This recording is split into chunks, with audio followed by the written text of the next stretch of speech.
Break के बाद एक बार फिर से रुक करेंगे यूपी बुलेटिन की ओर, जिसमें बात होगी बलिया की, जहां विकासशील इंसान पार्टी के राष्ट्रीय अध्यक्ष मुकेश सहनी ने कार्यकर्ता बैठक के दौरान विवादित बयान दिया, जिससे राजनीतिक माहौल गर्मा गया है। साथ ही बात होगी पीलीभीत की, जहां जिलाधिकारी ज्ञानेंद्र सिंह की अध्यक्षता में संपूर्ण समाधान दिवस का आयोजन किया गया, जिसमें जिलाधिकारी और पुलिस अधीक्षक सुकीर्ति माधव ने जनता की समस्याएं सुनी हैं। ऐसी तमाम खबरों पर आइए विस्तार से डालते हैं नजर। खबर बलिया से, जहां विकासशील इंसान पार्टी वीआईपी के राष्ट्रीय अध्यक्ष मुकेश सहनी ने कार्यकर्ता बैठक के दौरान विवादित बयान दिया, जिसने राजनीतिक माहौल गर्मा गया।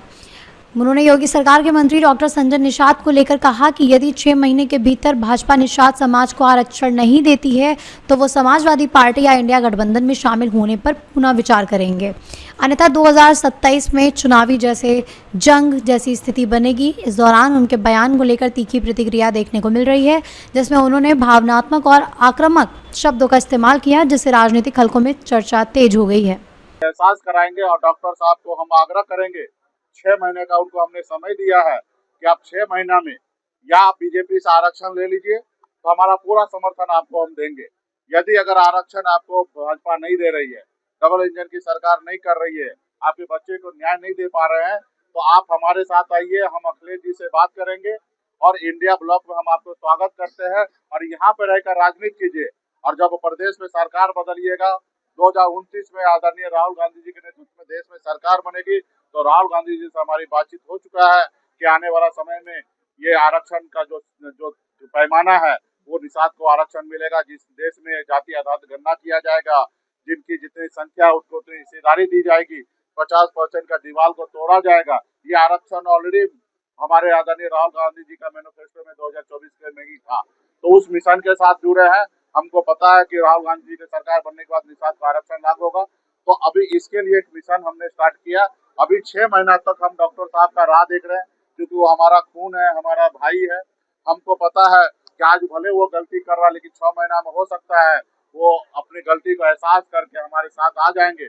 हम चाहेंगे कि उत्तर प्रदेश का राजनीति हमारे डॉक्टर साहब करे, हम बिहार की राजनीति करें, वहाँ पे हम रह के अपना काम करें, अपने लोगों को संरक्षण दे, क्योंकि कोई एक व्यक्ति का काम नहीं है कि पूरे देश में अपने लोगों को संरक्षण दे। तो आने वाले समय में हम उम्मीद कर रहे हैं, हमें पूरा विश्वास है कि वो मेरी बात मानेंगे। नहीं मानेंगे तो फिर देखा जाएगा, युद्ध के मैदान में उतरेंगे। भले हमारे युद्ध के मैदान में हमारा भाई क्यों ना आगे सामने वाले की तरफ चल रहा है, तो वहाँ पे उनका वध करना पड़ेगा, तो हम करने के लिए तैयार होंगे। लेकिन हम कोशिश करेंगे कि हमारा भाई हमारे साथ आकर और इंडिया ब्लॉक का हिस्सा बनकर और योगी जी को और मोदी जी का सत्ता को चुनौती देकर उनको उखाड़ फेंकने में हमारा मदद करे। हम ऐसा सोच रखते हैं। ठीक है। बलिया से सी न्यूज संवाददाता आनंद दुबे की रिपोर्ट। खबर बलिया से, जहां विष्णुपुरी स्थित खसरा संख्या 33 की जमीन को लेकर 65 साल पुराने डिक्री और हालिया प्रशासनिक कार्रवाई के बीच बड़ा विवाद खड़ा हो गया है। कुछ दिन पहले नगर पालिका और जिला प्रशासन ने अवैध अतिक्रमण बताते हुए कार्रवाई की थी, जिसके बाद याचिकाकर्ता ने अदालत का रुख किया। मामले में कोर्ट ने संज्ञान लेते हुए अगली सुनवाई तक यथास्थिति बनाए रखने का आदेश दिया है, जिससे फिलहाल किसी भी तरह की तोड़फोड़ या दंडात्मक कार्रवाई पर रोक लग गई है। अधिवक्ता के अनुसार 1961 में इस जमीन पर स्थायी निषेधाज्ञा दी गई थी और पूर्वजों का शांतिपूर्ण कब्जा रहा है, जबकि प्रशासन का दावा है कि पुराने आदेश समय सीमा के बाहर हैं। इस विवाद में अब कानूनी पहलू और प्रशासनिक कार्रवाई आमने सामने आ गए हैं और सभी की नजरें अगली सुनवाई पर टिकी हुई हैं। अरविंद कुमार श्रीवास्तव, अधिवक्ता, सिविल कोर्ट बलिया। अभी किस तरह का जो है फैसला कोर्ट द्वारा आया हुआ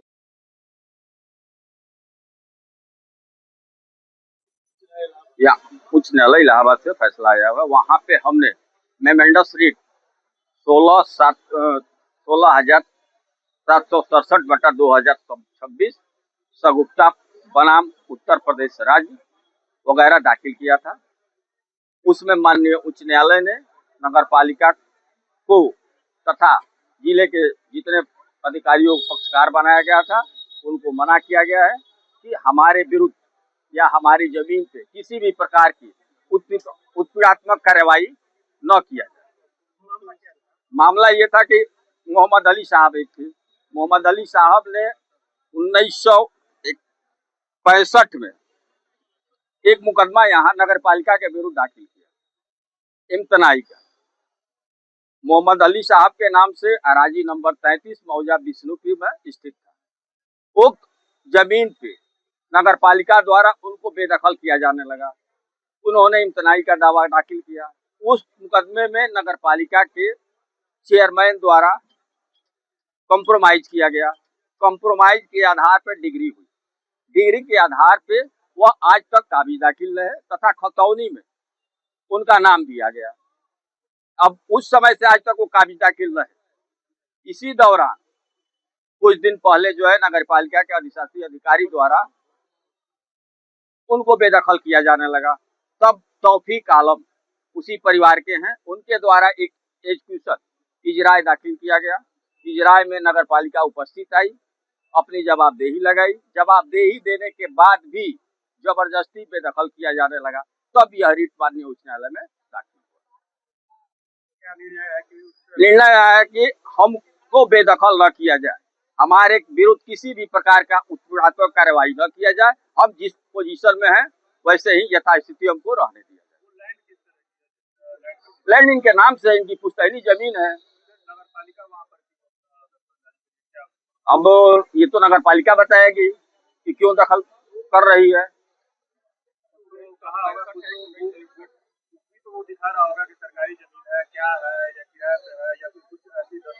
नहीं, हमारे नाम से खतौनी में वर्तमान में भी था। कहाँ गया पेपर? अभी हम आपको खतौनी दे रहे हैं। 27 फरवरी 26 तक इनका नाम रहा। उसके बाद भी खतौनी हमारे पास नहीं है। इस दिन तक उनका नाम खतौनी में चला रहा।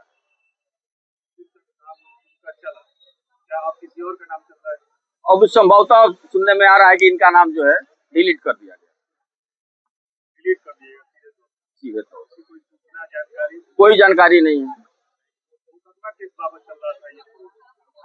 हमको बेदखल किया जा रहा था। हम न्यायालय के डिग्री के आदेश पे मौके पे काबिज रहे।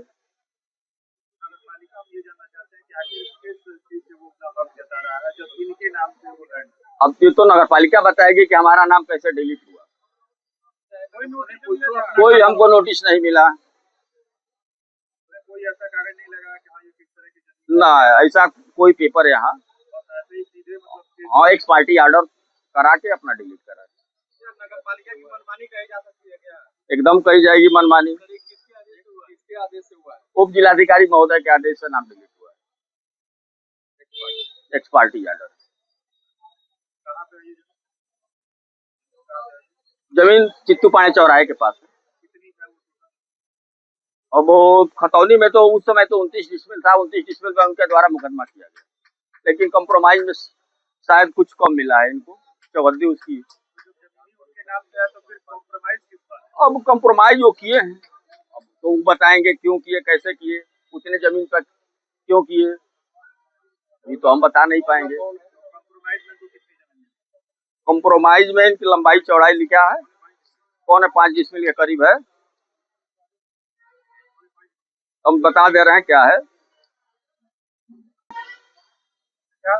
36 फीट गुणे 60 फीट।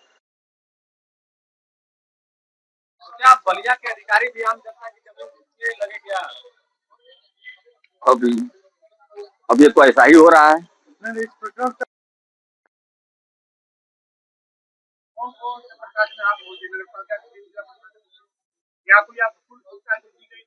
नहीं, हमको कोई सूचना नहीं दी गई, बिना सूचना के। अब करीब एक हफ्ता। अभी मौके पर क्या है? काबिज है, एकदम काबिज है। बलिया से सी न्यूज संवाददाता आनंद दुबे की रिपोर्ट। खबर गोंडा से, जहां शहर में बिजली विभाग की लापरवाही एक बार फिर सामने आई है, जहां एक बेजुबान जानवर की दर्दनाक मौत हो गई। मालवीय नगर स्थित गुरुद्वारा के पास हल्की बारिश के दौरान लोहे के खंभे में करंट उतर आया, जिसकी चपेट में आने से एक सांड की मौत हो गई है। वहीं स्थानीय लोगों के अनुसार ये घटना जर्जर बिजली तारों और खराब खंभों के कारण हुई है। मोहल्ले के लोगों ने बताया कि पिछले 3 महीनों से इस क्षेत्र में जर्जर तार और खंभों की लगातार शिकायत की जा रही थी, लेकिन बिजली विभाग द्वारा कोई ठोस कार्रवाई नहीं की गई। वहीं मालवीय नगर के गुरुद्वारा के पास हुई इस घटना में एक बार फिर बिजली विभाग की कार्यप्रणाली पर सवाल खड़े कर दिए गए हैं। गोंडा से सी न्यूज़ संवाददाता मुजीब की रिपोर्ट।